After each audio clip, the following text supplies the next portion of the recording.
Mario Dumont, le seul atlas dont vous avez besoin. Présentation, on a l'impression que c'est un événement annuel, la présentation du nouveau iPhone. Je ne sais pas si c'est annuel ou bisannuel. Bruno Guglielminetti, animateur du podcast d'actualité numérique Mon Carnet, est là. Bonjour Bruno.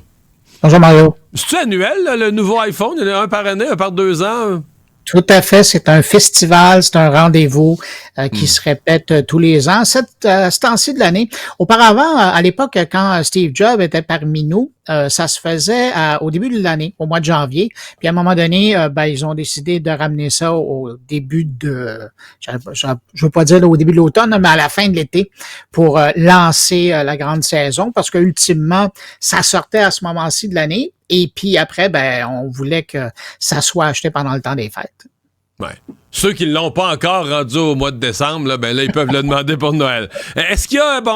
on met de côté intelligence artificielle, je veux qu'on y revienne sur un sujet spécifique. Mais outre ça, est-ce qu'il y a des nouveautés, la caméra ou des fonctions? Y a-tu vraiment de quoi qui justifie de dire « Hey, moi j'ai l'iPhone précédent, là, oublie-le, là, ça me prend le 16 absolument. » Ouais. C'est sûr que le gros ajout, c'est l'intelligence artificielle. On en parlera après, mais c'est ça qui fait qu'il y avait un intérêt, parce qu'on retrouve dans cet appareil-là un processeur qui est très puissant et qui permet de faire des choses qu'auparavant, on ne pouvait pas faire avec un téléphone comme ça. Donc, ça, c'est le gros ajout.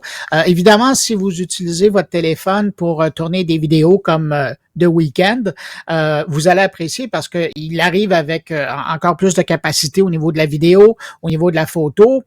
Mais le gros élément qui fait qu'il y a quelqu'un qui va l'acheter plutôt que d'attendre la prochaine version, le 17, ça va être justement, c'est l'arrivée de l'intelligence artificielle, sauf qu'il y a un gros bémol.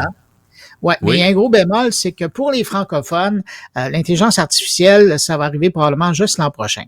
L'idée là-dedans, c'est que d'abord, on déploie, et ça sort même pas la nouvelle version du système d'exploitation qui va permettre d'utiliser l'intelligence artificielle sur ce nouveau téléphone-là. Là, il y a la version toute neuve là, qui va sortir le 16, mais la version où ça va vraiment être imbriqué à l'intérieur, ça va être la prochaine version qui va sortir. Puis on l'a annoncé hier, les autres langues que l'anglais, va falloir attendre l'an prochain pour avoir la possibilité d'utiliser ça. On comprend mieux, là, tu sais, après des années, l'intelligence artificielle, beaucoup de gens ont utilisé ChatGPT. Dans le cadre d'un iPhone, là, qu'est-ce que l'iPhone 16, on dit, lui, il y a de l'intelligence artificielle, mais nous, là, concrètement, dans la peau de quelqu'un qui est, par exemple, un travailleur autonome, comment il pourrait améliorer son efficacité concrètement avec l'intelligence artificielle? C'est sûr que quelqu'un, puis je prends l'exemple que tu disais, quelqu'un qui a déjà utilisé ChatGPT ou Claude 3.5 ou Gemini ou Copilot, ils sont habitués d'aller sur ces outils-là, de faire leur travail, puis après de faire un copier-coller puis de ramener ça dans leurs outils de communication, que ce soit le courriel, que ce soit le texto ou un réseau social. Là, avec l'intelligence artificielle qui arrive, la Apple Intelligence qui arrive sur l'appareil, c'est que c'est intégré à l'intérieur. Donc, vous êtes en train d'écrire un texto, on va vous offrir de le bonifier, de changer le style.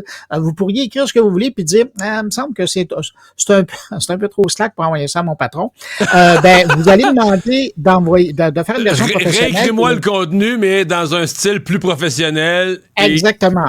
Il va te le faire. Le propos va être le même, mais les mots vont être plus beaux. Et donc, on est vraiment dans une expérience de personnalisation.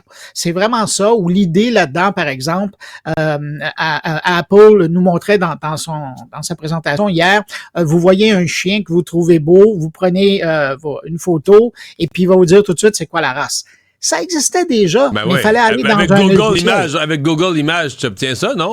Exactement, mais tu as dit le mot magique. C'était Google Image ou c'était Google Lens. Mais là, Apple l'offre à même son appareil. Et c'est ça qui est nouveau. C'est que là, on veut tout intégrer dans la suite pour que ça soit très simple à être utilisé. Quasiment automatique, là. Est-ce que, ça devient transparent pour l'utilisateur. Tu sais. Je comprends. Est-ce que, parce que, corrige-moi, il me semble que les dernières années, les ventes, je dis pas que les ventes d'Apple vont mal, là, c'est la compagnie la plus riche au monde ou à peu près, mais c'était quand même, il y avait un petit ralentissement, là, c'était pas aussi fou.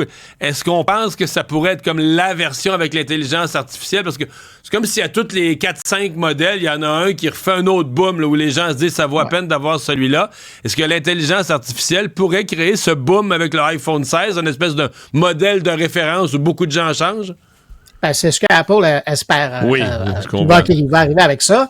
Dans les faits, oui, mais je te dirais que probablement, écoute, juste le marché international, là, oublions les Américains ou le marché anglophone, tout le marché international espérait voir avec ce nouveau iPhone 16 la possibilité d'utiliser l'intelligence artificielle. Mais là, il dit, oh là, il va falloir attendre un an. Alors, il y a peut-être des gens qui vont attendre au iPhone 17 pour faire ce pas-là, mais c'est sûr que quelqu'un qui est dans le mode là, d'aller chercher toujours le dernier appareil, il va être intéressé. Mais tu sais, quand on regarde les prix, là, c'est pas donné non plus. Moi, ils vendent combien? Mettons, tu l'achètes pas dans un forfait. Tu dis, moi, je veux un matin acheter l'appareil, puis je vais m'abonner à un forfait ensuite. Il coûte combien à l'achat?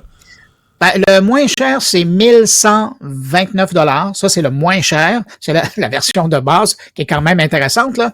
Et la plus chère, là, pour aller tourner une vidéo avec votre vedette préférée, c'est 1749 $. Donc, ça n'a pas augmenté tant que ça par rapport aux versions précédentes, là? Non, heureusement, on est dans les mêmes prix, c'est la bonne nouvelle, mais c'est juste que parallèlement, puis on s'entend, quand on est iPhone, quand on est Mac, on aime rester dans cet environnement-là. Mais il y a des appareils maintenant du côté de Samsung, du côté de Google, les Pixels, qui rivalisent là avec ces capacités-là. Ils sont pas tout seuls sur leur planète. Les gens qui voudraient avoir des appareils aussi puissants, ça commence à exister. Là. Ça fait une bonne année que sur le marché, on peut retrouver ce style d'appareil-là. Eh bien voilà, on va voir comment vont les vendre. D'après moi, les stratèges d'Apple vont commencer à surveiller ça dès ce matin. Bruno Guglielminetti, merci d'avoir été là. Merci Mario, au revoir.